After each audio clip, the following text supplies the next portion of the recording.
Dans cette vidéo, on va s'intéresser à la loi de Pareto, qu'on appelle aussi le principe du 80-20, et on va voir comment est-ce que ça peut nous aider à être plus productif. Avant de rentrer dans le vif du sujet, je vous invite à rejoindre la newsletter Everlab. C'est une newsletter sur laquelle chaque semaine, je vous envoie des contenus à propos d'organisation, de productivité, de modèles mentaux et bien plus encore. Donc n'hésitez pas à rejoindre la newsletter, vous trouverez le lien dans la description. Donc on va rentrer dans le vif du sujet et on va parler donc du principe de Pareto. Vous en avez certainement déjà entendu parler parce que c'est un principe qui est assez connu, mais si ce principe vous est pas familier, je vais faire un petit récapitulatif. Donc au 19e siècle, Vilfredo Pareto, un économiste italien, réalise que 80% des richesses en Italie sont détenues par 20% des personnes. Et bien plus tard, on a remarqué que ce principe pouvait s'appliquer à plein d'autres domaines.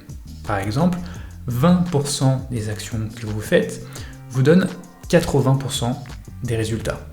Ou encore, 20% de vos clients vous apportent 80% du chiffre d'affaires.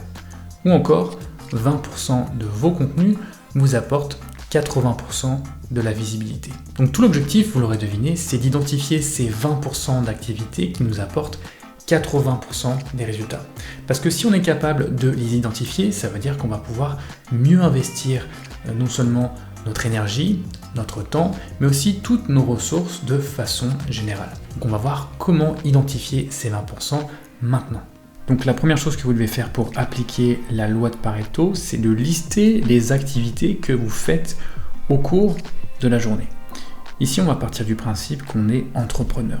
On pourrait par exemple avoir comme activité traiter les emails. C'est quelque chose qu'on fait tous les jours. On pourrait aussi, par exemple, faire de la prospection.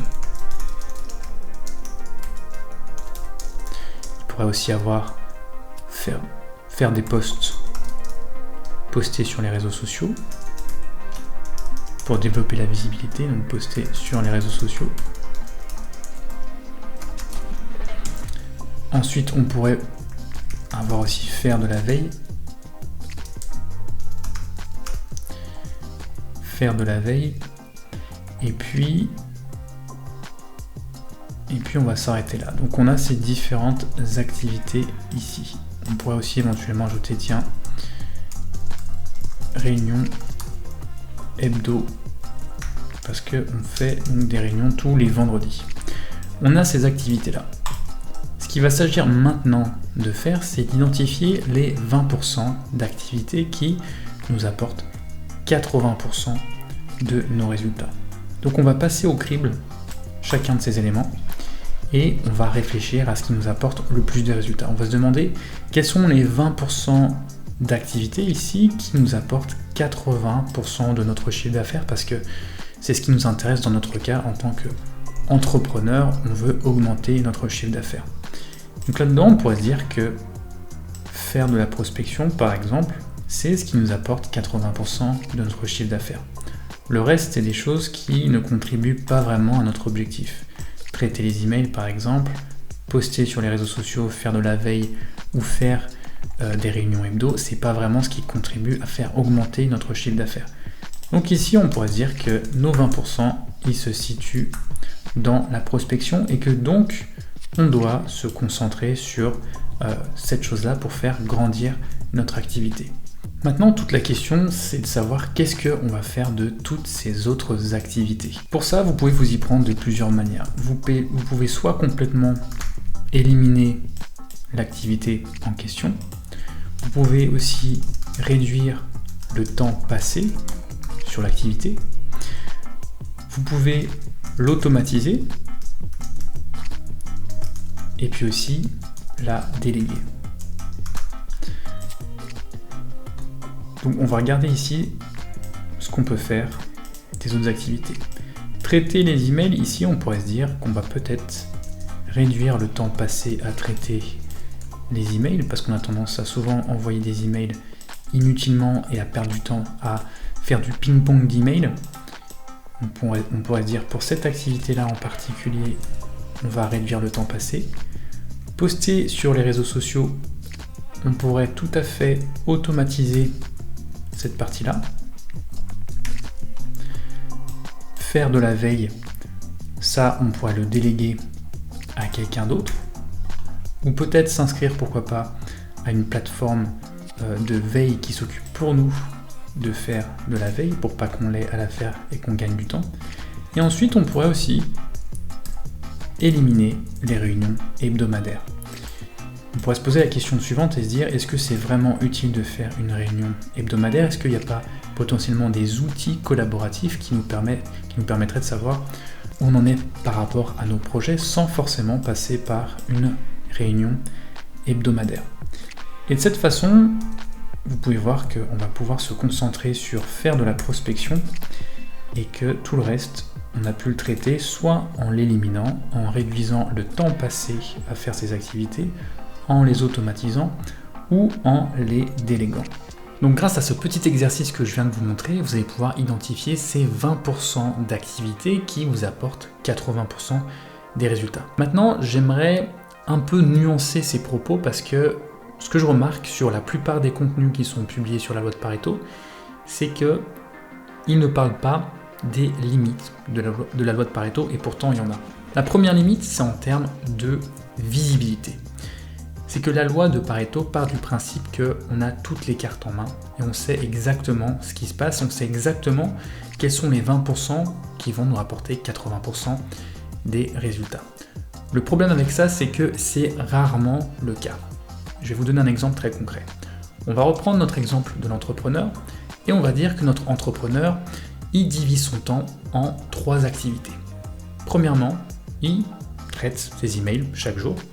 Deuxièmement, il fait de la prospection. Et puis troisièmement, il produit des contenus sur YouTube pour développer sa visibilité.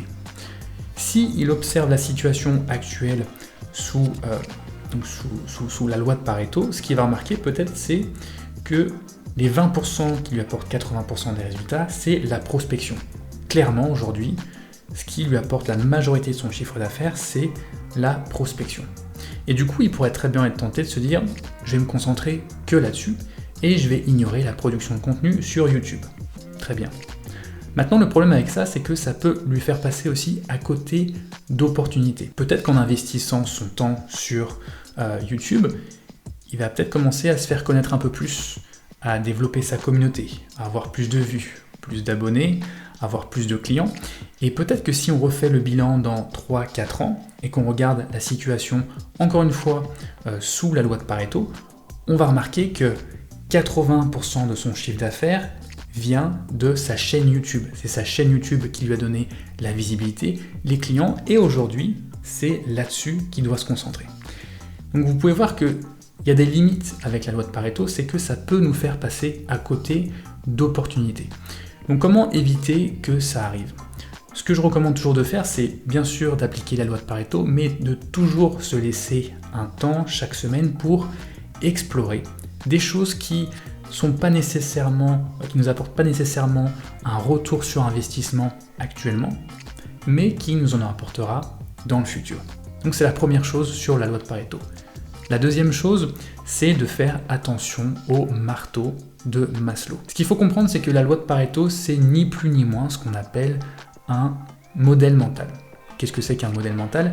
C'est un outil pour l'esprit. C'est un outil qui nous permet de mieux comprendre le monde et de mieux naviguer dans notre environnement. Et ce que le marteau de Maslow dit, c'est si le seul outil dont vous disposez est un marteau, vous tendez à voir tout problème comme un clou. Donc ce que ça veut dire concrètement, c'est que si vous avez peu de modèles mentaux dans votre boîte à outils, vous aurez tendance à utiliser les modèles dans de mauvaises situations. Donc si le seul modèle mental que vous utilisez au quotidien, c'est la loi de Pareto, ça va vous poser beaucoup de problèmes parce que vous allez l'utiliser dans des circonstances ou dans des situations qui sont inadaptées. Il faut bien garder en tête que la loi de Pareto ne s'applique pas partout.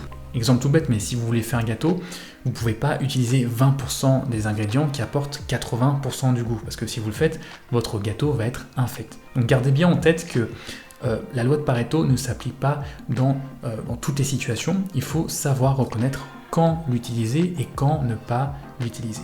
Donc voilà, en appliquant ces différents conseils, vous pourrez utiliser la loi de Pareto pour devenir plus productif. Si vous avez aimé cette vidéo, n'hésitez pas à me laisser un like et un commentaire, ça aidera beaucoup la chaîne. Je vous remercie beaucoup d'avoir regardé cette vidéo et je vous dis à très bientôt.